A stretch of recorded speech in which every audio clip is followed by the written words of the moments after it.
rin natin itong mga lods. Ayan yung kinakain ni ate. Ano yan? Ulo ng tuna. Isang buong ulo ng tuna ang minumukbang niya. Napakasarap niyan. Ulo ng tuna na yan. Yan o.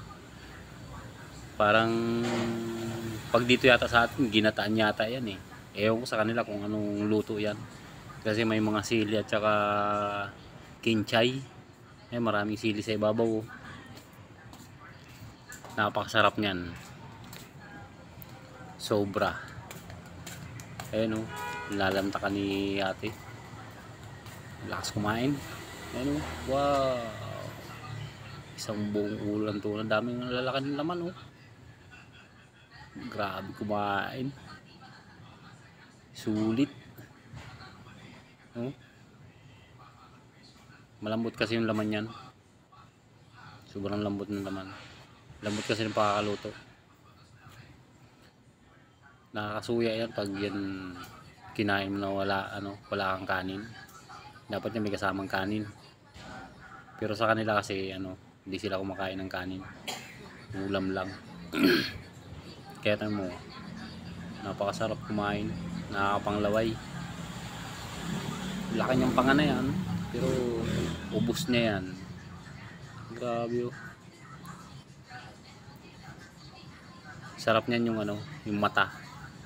Pag may mata yan dyan, napakasarap niyan sipsipin yung mata. Sarap. Wow. Basic lang sa kanya kumain ng isang buong ulo ng tuna eh. Sarap. Panalo to, panalo. Ayan pala yung ulo. Ayan pala yung mata. Laki ng mata oh. Hindi niya pa kinain yung mata. Yan masarap niyan yung sa may utak. Sisipsipin mo yung utak. Masarap niyan. Tapos yung mga laman-laman niya sa may uluan niya. Sarap niyan.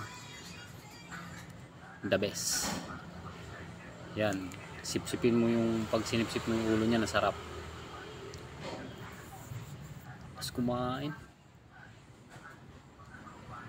Basic.